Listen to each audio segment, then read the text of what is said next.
This is SportsCenter. Hey, I'm Marissa Roberto on this Digital Sports Center presented by Montana's Barbecue and Bar. And we're getting so close to Super Bowl Sunday, I can taste it.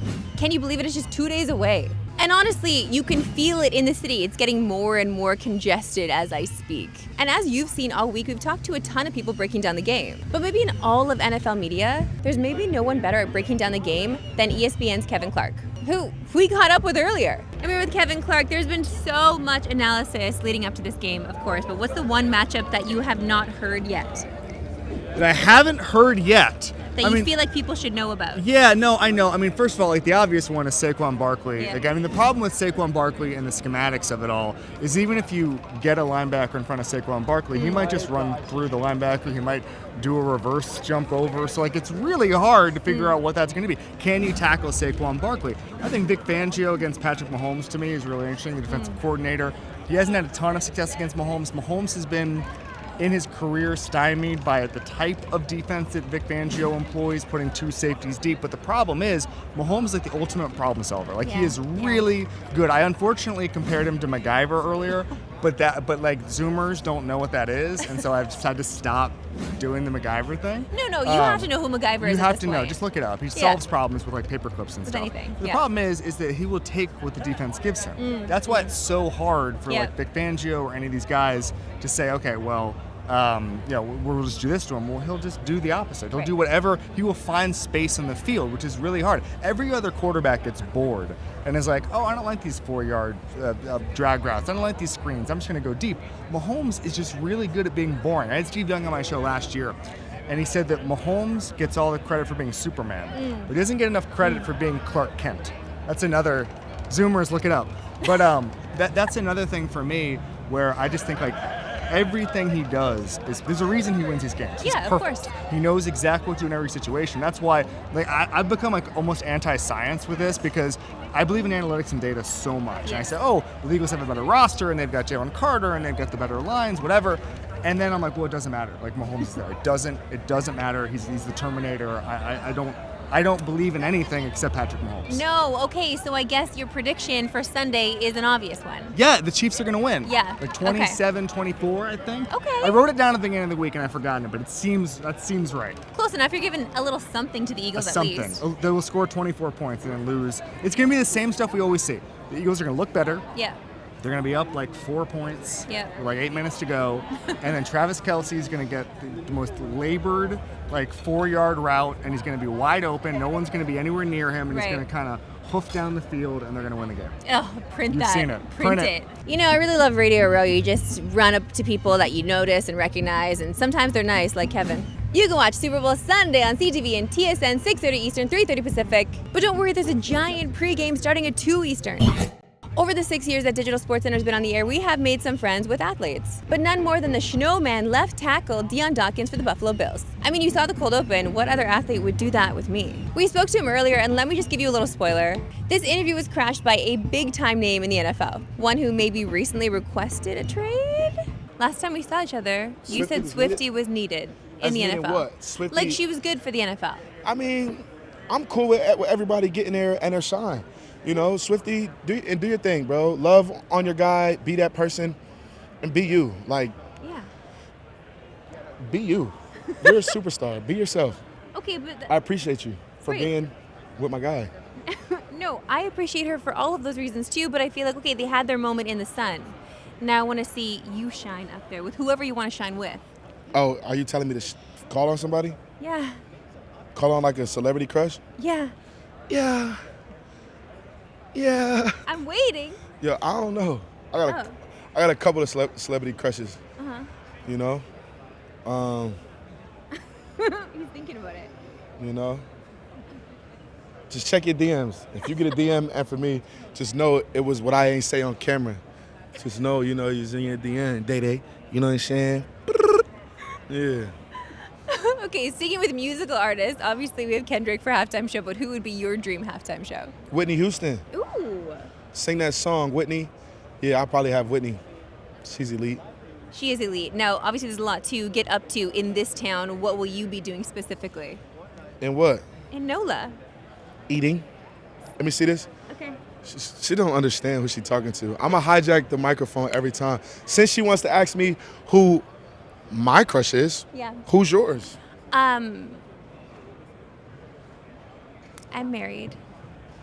I can't say. What if I said Dion Dawkins?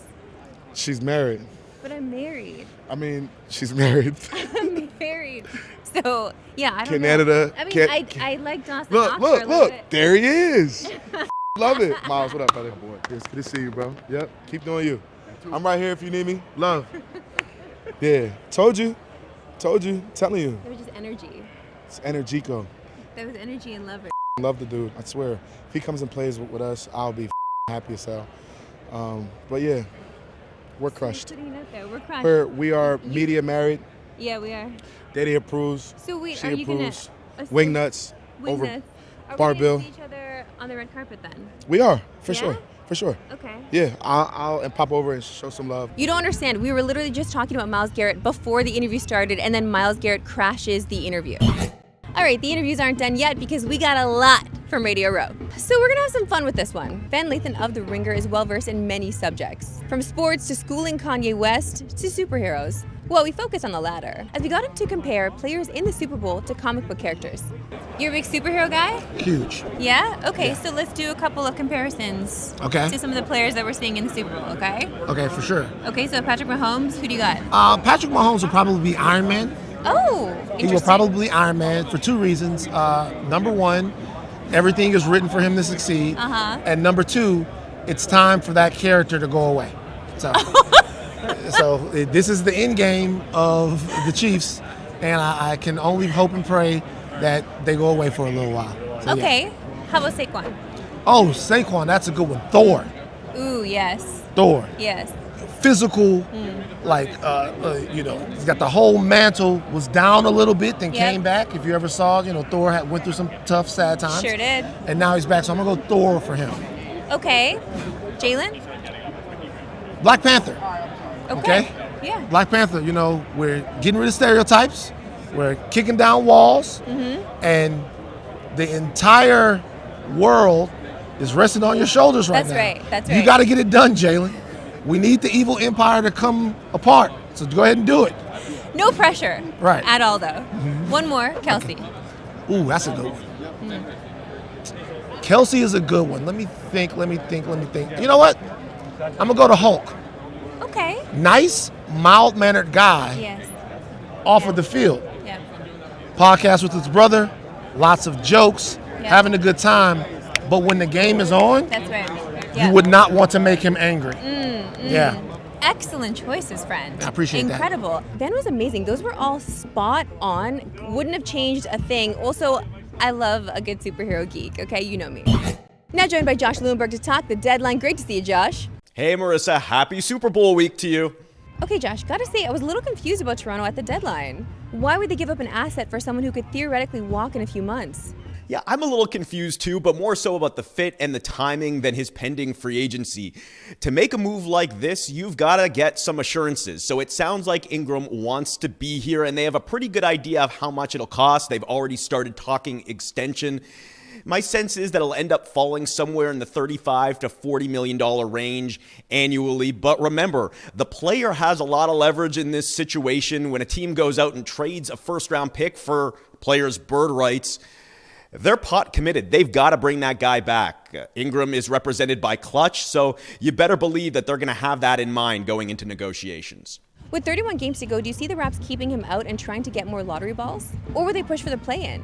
Well, Bobby Webster insists that the plan, the goals for this season don't change as a result of the Ingram trade. And one of those goals, in addition to development, was being bad enough to get a good first-round pick.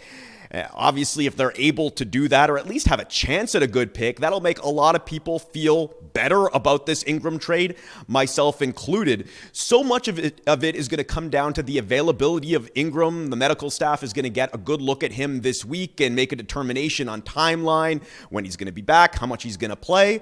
he's really good. So if he plays a lot, they're going to win some of those games. But if they manage to slow play his return and be selective about the games that he plays in, as well as some of the other starters, then maybe they can pull this off. I'm encouraged to hear that they're going to try to do it and try to maintain their lottery odds, but I'm skeptical that they're going to be able to execute it with how easy this schedule is over the final 31 games of the season.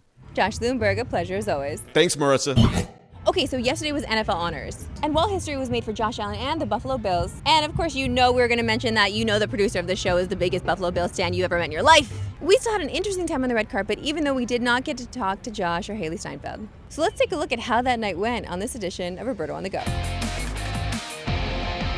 The NFL Honors red carpet was chaotic and did not go as planned. Luca and I are going through our questions, getting set, ready to go, and then this happened.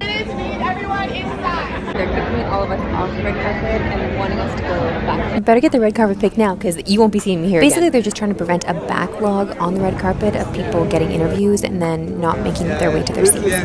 Crazy. Now, what this means is more rejection, so get ready for an absolute onslaught. We're on the red carpet. We're about to make dreams a reality. I know. Nah, I'm happy. Sam, that's my name.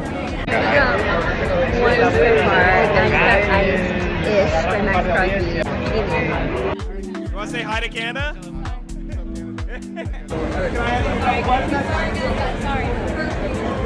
Okay. Okay. Tag. It wasn't all rejection, though. Don't worry. We got to talk to a few of our faves. I haven't seen Josh yet. There he is, Mr. MVP himself, with his fiancée, Haley Steinfeld. There was some chat about marriage. He got all sweet, put his arm around her. That was as close as we got. Always happy to see friend of the show, Dion Dawkins, before we all got kicked off the red carpet for the show to start. Listen, it's not all glamorous, okay? It's not all glamorous. Sometimes they're squished like sardines. Gotta figure it out. That's it for me from No Let today. We'll see you right back here tomorrow, 4 Eastern, 1 Pacific. Have a good one.